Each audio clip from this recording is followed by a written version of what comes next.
নমস্কার, মেদিনীপুর কুইজ কেন্দ্র social welfare সোসাইটির পক্ষ থেকে আপনাদের সবাইকে আবারও শুভেচ্ছা জানাই। এই মুহূর্তে আমরা রয়েছি আমাদের একটি অস্থায়ী কার্যালয়। এখানে আমরা রয়েছি কালেক্টরেট মোড়ে, আমাদের আলপনাদের বাড়িতে। এখানে আমাদের কিছু আমাদের প্রস্তুতি চলছে।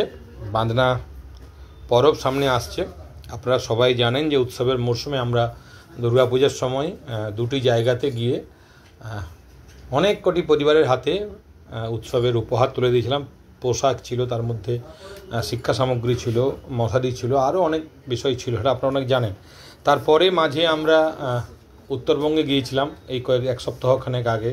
সেখানে আমরা ত্রাণ সামগ্রী পৌঁছে দিয়ে এসেছি বাসুসুবায়, জলপাইগুড়ির বাসুসুবা গ্রামে। সেখানে আমরা শুধু ত্রাণ সামগ্রী পৌঁছে দেওয়া নয়, ওখানে যে বন্যা পরবর্তী মানুষের যে স্বাস্থ্য বিষয়ক সমস্যাগুলো হয়, জলবাহিত রোগের যে সমস্যাগুলো হয়, সেটাও আমরা অনেকটা চেষ্টা করেছি মেডিকেল ক্যাম্প করে সেখানকার গ্রামবাসীদেরকে সহযোগিতা করার।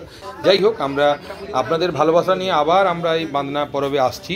আমরা আগামী বুধবার আমরা চাঁদড়া, সদর ব্লকের চাঁদড়ার কাছাকাছি বেড়া গ্রাম, সেখানে যত পরিবার রয়েছে সেই পরিবারগুলোর কাছে আমরা আমাদের উপহার পৌঁছে দেওয়ার চেষ্টা করব উৎসবে। এখানে মশারি রয়েছে, এখানে কম্বল রয়েছে এবং পাশাপাশি কিছু পুরনো পোশাকও রয়েছে, যেগুলো যারা পড়ুয়া ছেলেমেয়েরা আছে তাদের জন্য আমরা কিছু শিক্ষা সামগ্রী এনেছি, সেগুলো আমরা তুলে দেওয়ার চেষ্টা করব। সেগুলো প্যাকিং হচ্ছে এখানে। আমাদের সদস্যরা সবাই এখানে আছেন, আর এটা আমরা প্রস্তুতি করে নিয়ে চলছি। এবং আমাদের যে শুভানুধ্যায়ীরা যারা আমাদেরকে বিভিন্ন সময় এই কাজগুলোতে সহযোগিতা করে থাকেন, তাদের কাছেও আমাদের আহ্বান রইল, যদি আপনাদের সময় বের করতে পারেন বুধবার দিন আমাদের সঙ্গে সাথী হতে পারেন। আমাদের সেগুলো নিয়ে যাওয়ার চেষ্টা করা হবে। আমাদের যে মানবিক দল কর্মসূচি চলে, আজকেও কেশপুরের উঁচাহারে শুক্রবারে এখানে একটা বড় মানবিক দল হয়েছে। প্রায় 100 মানুষের কাছে আমাদের সদস্যরা ব্যবহারযোগ্য পুরনো পোশাক পৌঁছে দিয়েছেন। আমরা এখন নিজেদের ব্যবস্থাপনায়, কিন্তু অবশ্যই ওখানকার একটি পরিবারের আতিথেয়তায়, আপনারা সবাই দেখতেই পাচ্ছেন কাঁচা শালপাতার থালায় আমরা কি সুন্দর বসে মুড়ি খাচ্ছি। তবে ওনাদের আতিথেয়তা এবং আন্তরিকতা অসাধারণ। জঙ্গলমহলের অন্যতম প্রধান উৎসব বাঁধনা পরব। কৃষি সংস্কৃতির সঙ্গে যুক্ত এই উৎসবে মেতে ওঠেন এই এলাকার বাসিন্দারা।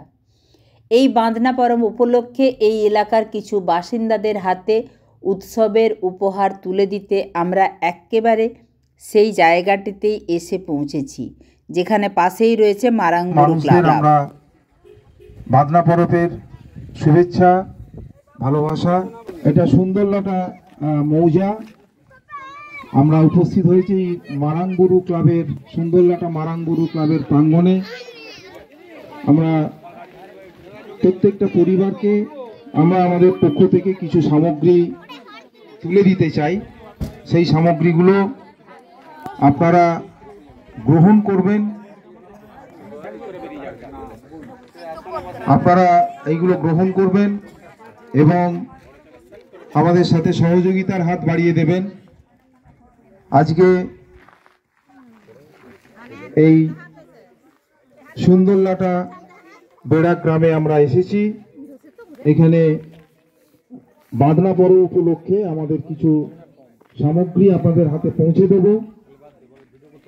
আমরা পরিবারের লিস্টগুলো আমরা করে নিয়েছি। আমাদের সুভাষবাবু সেই পরিবারের লিস্টগুলো, তাদেরকে সেই অনুসারে নাম রাখবেন। আপনারা পরিবার পিছু একজন করে আসবেন, আপনাদের সামগ্রীগুলো নিয়ে যাবেন। এর পাশাপাশি শিশুদের শিক্ষার জন্য কিছু সামগ্রী আছে, তাদের পড়াশোনা করার জন্য। সেই সামগ্রীগুলো আমরা সেই সমস্ত পরিবারের হাতে আমরা তুলে দেব। আর আজকে আমাদের এই 4 জন আমরা মায়েদের হাতে আমাদের একটু সাদা শাড়ি আমরা তুলে দিতে দেব। আমি সুভাষ শুরু হয়ে যাবে আমাদের। আপনারা একটু বসুন, পরপর 4 জন।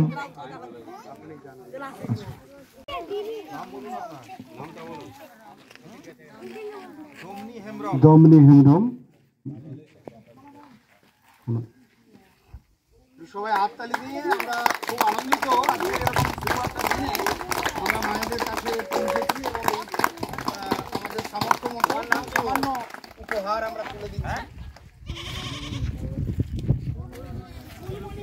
ফুলমণি হেমব্রম, আমরা ওনাদের ফুলমণি হেমব্রম, আসল কথা ওনার যেদিন আমরা সার্ভে করতে এসেছিলাম ওনার সঙ্গে দেখা হয়েছিল, রাস্তাতে দেখা হয়েছিল, তাই আমি বলেছিলাম যে ওনার জন্য অবশ্যই আমি শাড়ি নিয়ে আসব। তাই ওই ফুলমণি হেমব্রম মহাশয়া দিদিমা, ওই দিদিমার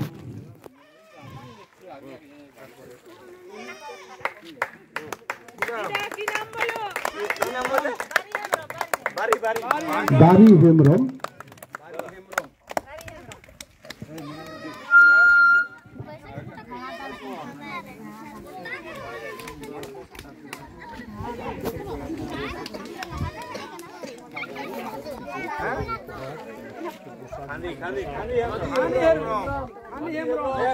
খাদি হেমব্রম, খাদি হেমব্রম, গোবিন্দ হেমব্রম, গোবিন্দ হেমব্রম,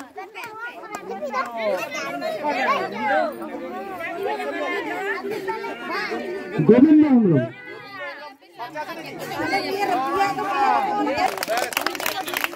লক্ষ্মীরাম হেমব্রম, লক্ষ্মীরাম হেমব্রম,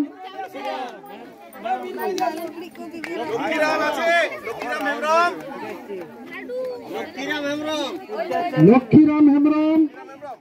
আপনাদের বাড়ির বাচ্চা কই? 25 নম্বর দেখ মৃত্যুঞ্জয়, 25 নম্বর।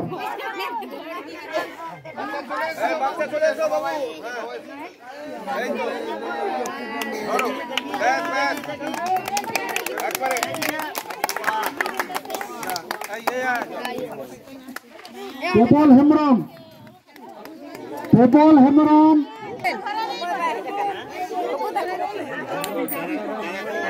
নেওয়ার ইচ্ছা নেই, আসেনি আর কি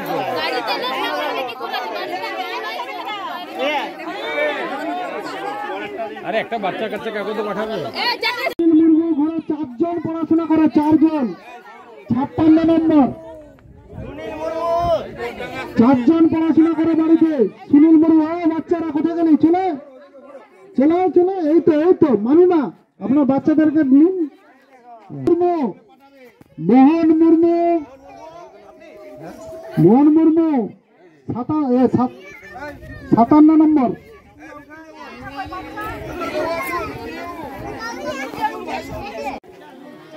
বিকাশ মুর্মু, বিকাশ মুর্মু। আপনারা এখানে বেশিরভাগই দেখছি মায়েরা এসেছেন এবং যে সমস্ত ছোট ছোট শিশুরা এসেছে তাদের বেশিরভাগই দেখছি মেয়ে এবং ছোট শিশুরাও রয়েছে। আমাদের পক্ষ থেকে আমরা আজকে শিক্ষা সামগ্রী, আজকে আপনারা যে সমস্ত আমাদের সদস্যদের মহিলাদের দেখলেন তারা কিন্তু প্রত্যেকেই আপনাদেরই মতন সাধারণ পরিবার থেকে উঠে এসেছেন এবং তারা প্রত্যেকে জীবনে প্রতিষ্ঠিত হয়েছেন পড়াশোনা শিখে। সরকারের পক্ষ থেকে এখন বিভিন্ন প্রকল্প আছে মেয়েদের পড়াশোনা পরিচালনা করার জন্য, ছেলেদের পড়াশোনার জন্য 8ম শ্রেণী পর্যন্ত বই ফ্রি, তারপরেতে সাইকেল দেয়া হয়, 9ম শ্রেণীতে 10ম শ্রেণীতে পোশাক দেয়া হয়, বই দেয়া হয়, একাদশ শ্রেণীতে গিয়ে তাদের ট্যাব কেনা অর্থাৎ মোবাইলে দিয়ে পড়াশোনা করার জন্য পয়সা দেয়া হয়, মেয়েদের কন্যাশ্রী প্রকল্প আছে পড়াশোনা এগিয়ে নিয়ে যাওয়ার জন্য। তাহলে আমরা কেন শুধু শুধু সেই মেয়েদের বা ছেলেদেরকে অল্প বয়সে বিয়ে দিয়ে দেবো? এইটা মায়েরা একটু ভাবুন। তার পাশাপাশি বাড়ির যারা যে সমস্ত বাবারা এসেছেন তাদের কাছেও আমাদের বিশেষ অনুরোধ, অল্প বয়সে মেয়েদের বিয়ে দিয়ে দেবেন না, মেয়েকে শিক্ষায় শিক্ষিত করে বড় করুন, ওরাও চাকরি করবে, ওরাও আপনার পরিবারকে দেখবে। এখানে অনেকেই আছেন আদিবাসী পরিবারের মানুষজন, আদিবাসী পরিবারের মানুষজন একটু শিক্ষায় দীক্ষায় শিক্ষিত হলে তাদের কিন্তু চাকরিটা পাওয়াটা খুব সহজ হয়ে যায়। সেই সুযোগটা আপনাদের নিতে হবে, সেই সুযোগটা আপনারা নিন। আরেকটি বিষয় যেটা বলবো আমরা আপনাদের কাছে, যে আপনাদের এখানে আপনারা কি কেউ ডাইনি দেখেছেন? ডাইনি যদি কেউ দেখে থাকেন বলুন যে হ্যাঁ আমি দেখেছি ডাইনি। কিন্তু এই ডাইনি প্রথা আমাদের সমাজকে, এই কুসংস্কারটা আমাদের সমাজকে কুরে কুরে খাচ্ছে। তাই ডাইনি বলে কিছু হয় না। তাহলে আমাদের যে যে সমস্ত আমরা জমি জায়গাতে আমরা কাজ করি, সেই সব জায়গায় আমাদের কাজ করতে করতে আমরা মাঠেই ঘাটেই খেয়ে নিই, হাত ভালো করে না ধুয়ে, পেটের রোগ হয়, অস্বাস্থ্যকর পরিবেশে থাকার জন্য পেটের রোগ হয়, তার জন্য আমাদের নানান ধরনের সমস্যা তৈরি হয় এবং আমাদের জানগুরুরা আমাদের নির্দেশ দেন যে ও ডাইন হয়েছে। তাই ডাইনি বলে বাস্তবে কিছু নেই। আরেকটি বিষয় আমি দেখলাম এখানে এসে অনেক পুরুষরা আজকে নেশা করে এসেছেন এখানে। কেন নেশা করছেন আপনারা?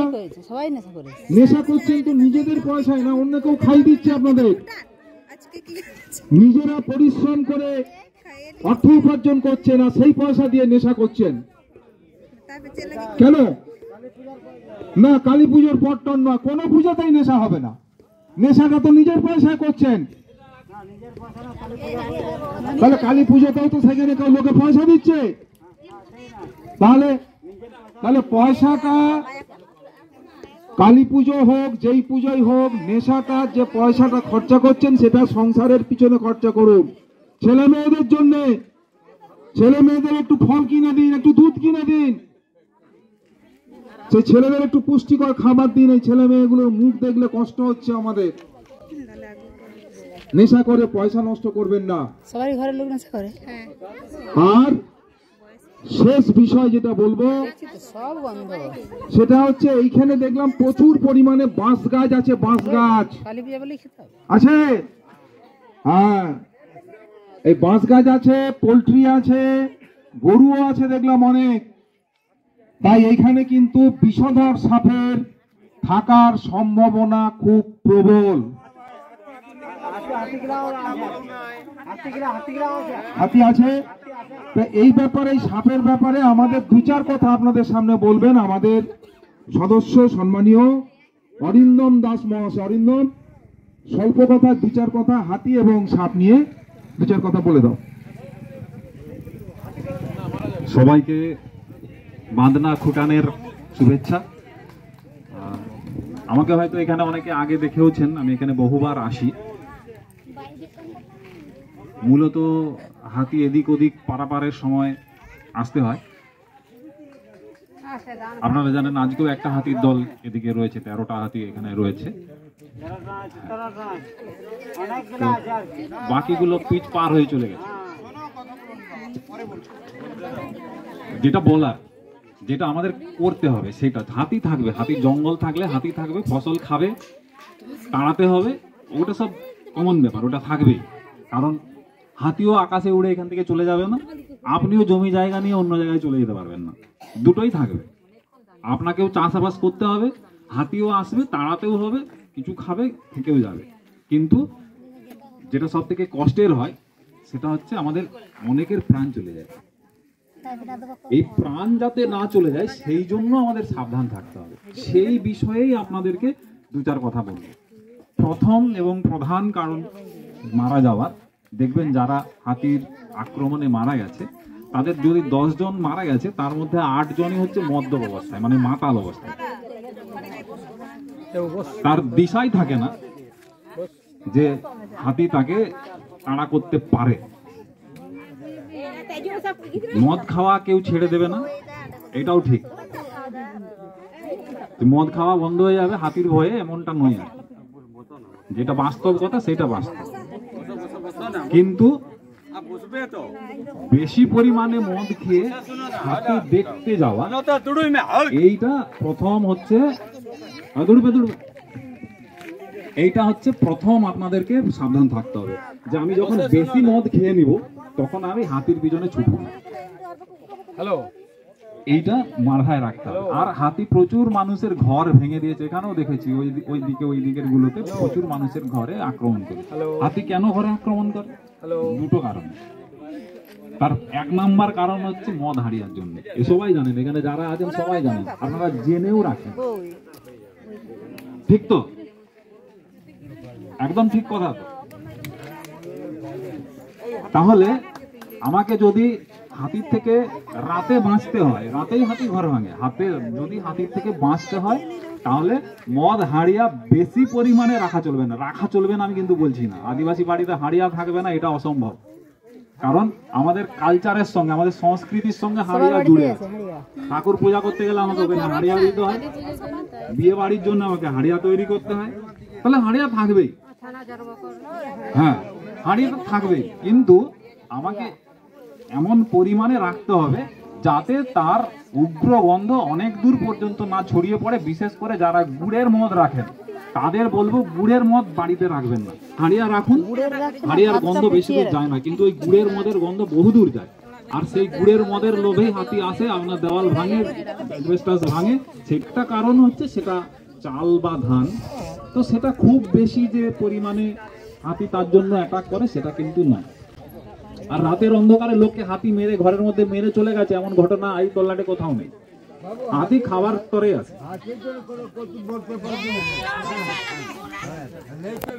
আমরা হাতিকে ঠাকুর মানি তো বাবু? হ্যাঁ, তাহলে আমরা হাতিকে ঠাকুর মানি, আর আমি যদি হাতির দিকে আগুন ছুড়ি সেটা কি ঠিক নয়? ঠাকুর তো ঠাকুরে, তো সেই সব করে কোনো লাভ হবে না। যেটা হবে সেটা হচ্ছে আমাদেরকে সাবধান থাকতে হবে। আর অযথা অহেতুক হাতি দেখতে যাওয়া, হাতির মোবাইলে ভিডিও শুট করা, এইখান থেকে প্রথম সরতে হবে। বেশিরভাগ আমাদের এই অঞ্চলটায় হয়তো একটু কম, নদীর ওই পাশে মানে মানিকপাড়া বিটে এই বছরে 13-14 জন মারা গেছে। 14 জনের মধ্যে 10 জনই হচ্ছে ওই ভিডিও কেস, ফোন নিয়ে ভিডিও করতে গেছে মারা গেছে। তো বড় সব ধান জমিতে কম আছে, তাই তো? মূলত যে মানে আমাদের সাবধান থাকতে হবে সেটা হচ্ছে যে আমাদের মাত্র 3 বা 4টি সাপ আমাদের এখানে বিষাদর সাপ, বাকি সাপের বিষই নেই, সে কামড়ালেও কিছু হবে না। এক হচ্ছে কালো খরিস, এক হচ্ছে তেঁতুলা খরিস, আর এক হচ্ছে কালচিতি সাপ, দমনা চিতি সাপ যেটাকে বলে, আর একটা হচ্ছে চন্দ্রবড়া সাপ। এই 4টি সাপ মাত্র বিষধর, বাকি কোনো সাপ বিষধর নেই। এই 4টি সাপ যদি কামড়ায় তাহলে প্রথম হচ্ছে আপনাকে দেপাড়া হাসপাতালে যেতে হবে। প্রথম 1 ঘন্টার মধ্যে চিকিৎসাটা শুরু হতে হবে। এখান থেকে দেপাড়া হাসপাতাল যেতে 15-20 মিনিট সময় লাগে। সব হাসপাতালে সাপের বিষের চিকিৎসা রয়েছে। এমন কোনো হাসপাতাল নেই যেখানে সাপের বিষের চিকিৎসা হয় না, ছোট হাসপাতালেও আছে। তাহলে প্রথম হচ্ছে আপনাকে দেপাড়া হাসপাতালে যেতে হবে, গেলেই আপনাকে ইঞ্জেকশন দেওয়া হবে। মিনিমাম হচ্ছে 10টা ইঞ্জেকশন সেলাইনে মিশিয়ে দেওয়া হবে, তারপরে আপনাকে মেদিনীপুর পাঠানো হবে। যদি আপনার অবস্থা সিরিয়াস হয় মেদিনীপুর পাঠানো হবে, সেখান থেকে কলকাতা পাঠানো হবে, সেটা ডাক্তারবাবুরা বুঝবেন। কিন্তু প্রাথমিক চিকিৎসাটা শুরু হতে হবে কিন্তু আপনার গ্রামের হাসপাতাল থেকে। আর যদি শুরু না করেন, আপনার যদি মনে হয় যে সাপ কামড়েছে হাসপাতালে গিয়ে কি হবে, যান ঘরে গেলে ঠিক হয়ে যাবে, তাহলে আপনি মরেই যাবেন।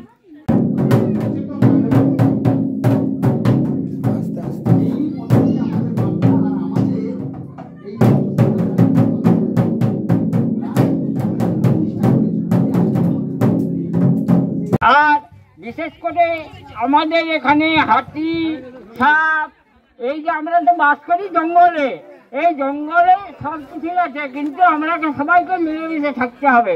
আর বিশেষ করে ডাইনি, আজকের টিভিতে দেখলাম পুরুলিয়াতে ডাইনি অপবাদে একজনকে পিটিয়ে মেরে দিয়েছে, তাদের 6 জনকে করে নিয়ে চলে গেল। আর মনে করুন যদি আমরা এইসব ভুল পথে এগোই, ডাইনি ফাইনি বলে তাকে করে তার ঘরে অত্যাচার করে তাকে মেলে করি, আমাদেরকেও সেরকম ভাবে তুলে নিয়ে যাবে সরকার, কাউকে রাখবেনি। বন্ধুগণ, আমাদের সজাগ থাকতে হবে। আমরাকে সমস্ত আদিবাসী বা আমাদের এই ভাই বোনদের একসাথে মিলেমিশে আমরা যাতে উন্নত হতে পারি। এইসব ছোট ছোট বাচ্চারা আমাদের আজকাল কুইজ সেন্টার থেকে এইভাবে যারা বলতে এসেছেন, সেই রকম এইখানকার ছেলে মেয়েরা যাতে ওই কুইজ সেন্টারের মতো বিভিন্ন জায়গায় করতে পারে, এইটাই বলে আমি এখানকার বক্তব্য শেষ করছি। বাঁধনা পরব হল পশ্চিমবঙ্গ, ঝাড়খণ্ড ও বিহারের আদিবাসী ও কৃষিজীবী সমাজের এক বিশেষ লোকোৎসব। এই পরব মূলত গরু বাছুর সহ গৃহপালিত পশুদের সম্মান জানাতে পালন করা হয়। কৃষিকাজে পশুরা যে অমূল্য সহায়তা দেয়, সেই কৃতজ্ঞতা বোধ থেকেই এই উৎসবের উদ্ভব। সাধারণত কার্তিক মাসের অমাবস্যা তিথিতে দীপাবলির পরেই বাঁধনা পালিত হয়। এই দিনে গৃহস্থেরা তাদের গরু বাছুরদের গোসল করিয়ে সাজিয়ে তোলে, শিঙে তেল হলুদ মাখায়, রঙিন কাপড় ও মালা পরায়। সন্ধ্যায় ঘরের উঠোনে আলপনা দিয়ে পুজো করা হয়। ঢোল মাদল বাঁশির তালে গ্রামবাসীরা গান গেয়ে নাচে, আনন্দে মেতে ওঠে। আমরাও সেই আনন্দের সাথী হয়েছিলাম। বাঁধনা পরব শুধু পশু পূজা নয়, এটি মানুষ ও প্রকৃতির মেলবন্ধনের প্রতীক। এটি শেখায় প্রকৃতি ও জীবজন্তুর প্রতি ভালোবাসা ও কৃতজ্ঞতায় আমাদের টিকিয়ে রাখে। তাই বাঁধনা পরব আমাদের ঐতিহ্য, সংস্কৃতি ও মানবিকতার এক সুন্দর প্রতিফলন। শেষে সকল শুভানুধ্যায়ী ব্যক্তিদের ধন্যবাদ ও কৃতজ্ঞতা জানাই। আপনাদের সাহায্য ও সহযোগিতা ছাড়া এই বছরের শারদীয়া উৎসবের 4টি কর্মসূচি আমরা কোনোভাবেই সম্পন্ন করতে পারতাম না। আপনারা সকলে ভালো থাকবেন, এইভাবেই আমাদের ভালোবাসা দেবেন, এই আশা রাখি। এছাড়া সকল গ্রামবাসীদের কাছে আমরা কৃতজ্ঞ। ওনারা আমাদের সেবা করার সুযোগ দিয়েছেন। আপনারা ভালো থাকবেন, সুস্থ থাকবেন। ধন্যবাদ জানাই সমীর দেবসিংহ মহাশয়কে, যিনি প্রথম দিন থেকে আজ পর্যন্ত কাঁধে কাঁধ মিলিয়ে আমাদের সহযোগিতা করে গেছেন। ওনার প্রচেষ্টা ছাড়া আজকে আমরা কর্মসূচিকে সুসম্পন্ন করতে পারতাম না। শ্রদ্ধা জানাই আমাদের সংগঠনের প্রাণপুরুষ ডক্টর মৌসম মজুমদার মহাশয়কে। ওনার দেখানো পথেই আমরা এগিয়ে চলেছি। আশা করি ওনার আশীর্বাদের হাত সর্বদাই আমাদের মাথার উপর আছে। আমরা এই বছরের মতো শারদীয়া উৎসবের যে কর্মসূচিগুলি ছিল সম্পন্ন করলাম। আমরা এই বছর 4টি কর্মসূচি শারদীয়া উৎসব নিয়ে করেছি এবং অসংখ্য মানুষজনের কাছ থেকে ভালোবাসা আমরা পেয়েছি। আমরা আবার আগামী বছর শারদীয়া উৎসবের কর্মসূচি নিয়ে ফিরব। আমাদের সকল সদস্যদের শুভেচ্ছা, অভিনন্দন ও ভালোবাসা জানাই। ওনাদের নিরলস প্রচেষ্টা ও পরিশ্রম ছাড়া এই 4টি কর্মসূচি সম্পন্ন করা অসম্ভব ছিল। আপনারা সকলে ভালো থাকবেন, সুস্থ থাকবেন।